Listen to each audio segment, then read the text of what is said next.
Kind of, as we talk about this whole issue of human trafficking, and because it's so hidden, what are the kinds of signs should we be looking for when we're trying to determine whether someone's being trafficked? I mean, or is there a way to tell this? You know, is there a way to be? I mean, able we're to trained on how to look for child abuse. But The is youth that not, education is that, programs is that that not we run, similar though? and there are protocols. How, you know, for we it. have to be aware. You know, we have to have our antennas up. Right. Yeah, I think Neighborhood Watch in general supports positive and safe communities in Brooklyn and all over the world. You know, it's why it takes a village. It takes a village for everything. It takes a county, and it takes a city, and it takes a nation. So yes, of course, we've mentioned public awareness.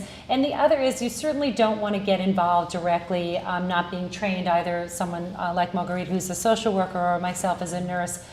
We wouldn't immediately intervene because unless your expertise was in this field, but we certainly would know who to call. So Safe Horizon, for example, is a good organization, and they have some great information. The other is that you are the eyes and ears of your community, and you know, children who appear in your face when you're faced with what looks like difficult situation, maybe without making any false accusations. Certainly, you're not law enforcement, but if you witness things, you know, I always say this.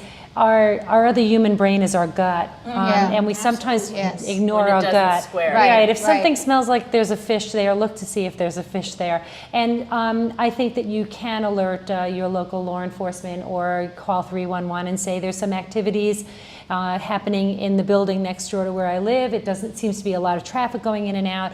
Would you just keep your eye on this situation? If you're in work, I've been in situations where I've taught to students, and I've had people come up to me afterwards and say, well, I know someone who works at this club and blah, blah, blah. And you don't know whether it's that person speaking, but you can direct them for a referral. Certainly Marguerite's organization may be a good first stop as well, and their ability, and she as a social worker would be able to assist people in making good clinical or psychological referrals. It really baffles. I'm sorry. What about the demand in this country? I mean, how do you address that? To me, is a larger problem and perhaps more difficult to solve, but I think we have to acknowledge that there is a demand for these victims. And I'm going to have to even build on that by talking about the facilitators.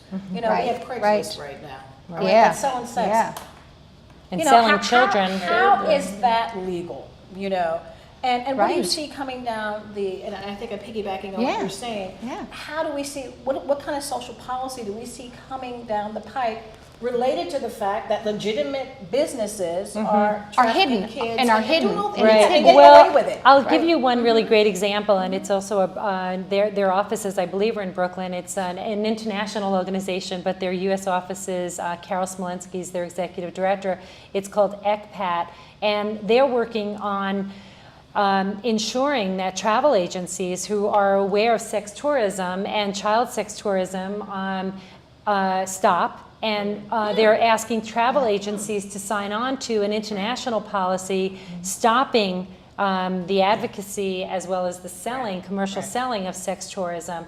That's one thing people can do. So if you're planning, that's right. So if you're planning, there are agencies that are very aware that they are booking flights and arranging for men and women to leave the U.S. and go abroad and purchase sex, or have an arranged younger person, male or female, be with them on fishing trips, on luxury vacations, and act as escorts. And so there's a national movement to have travel agencies sign on and promise voluntarily that they will not engage in this kind of practice. And you will not be surprised to know there are some agencies that will not sign on. So perhaps your listeners, Toni, would be interested before they book their next trip and they're using an agent to call and ask whether they've signed on to this national policy voluntarily.